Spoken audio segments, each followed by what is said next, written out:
When I was in elementary school and I heard about a new political figure, I would go home and I would ask my mom, are they on our side?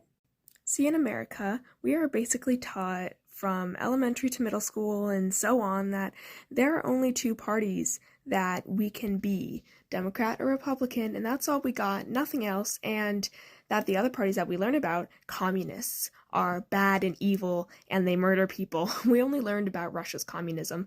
We didn't learn about communists who I know now, who are just part of the punk subculture like me or like are anarcho-communists, so on, so on.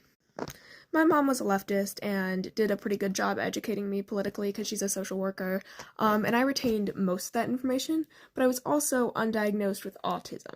So I didn't have specifics down, and I thought leftist meant liberal.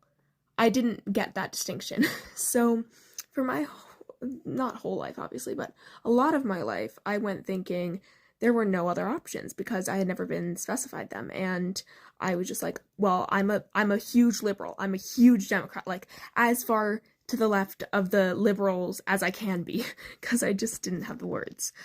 If I had known the word anarchist or leftist or anarcho-communist or pacifist or any of that stuff, I would have known how to describe myself a lot earlier, but I didn't, so I just was like, no, I'm a liberal. I was a very, very proud Democrat. It was only in 6th grade when a new kid came to class, and he was the only other out queer kid. We immediately clicked, and we liked to talk about politics. He was a lot more politically nuanced than me at the time, and I remember one day we were talking, and I was like, yeah, I don't know, like, Republicans just, they scare me, like, and he was like, well, Democrats aren't innocent either. And I was like, what? No, like, I'm a Democrat, and we have the right side of things. That was my mindset. And he was like, well, Democrats still stand for capitalism.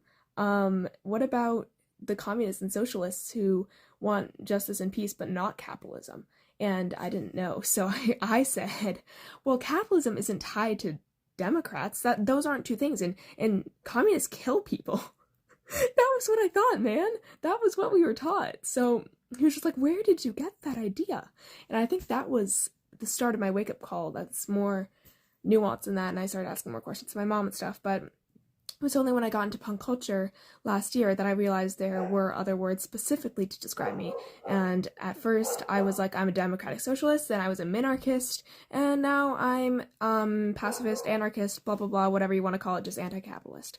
And I think the nuance is so important. People deserve to know that there are other words to describe them.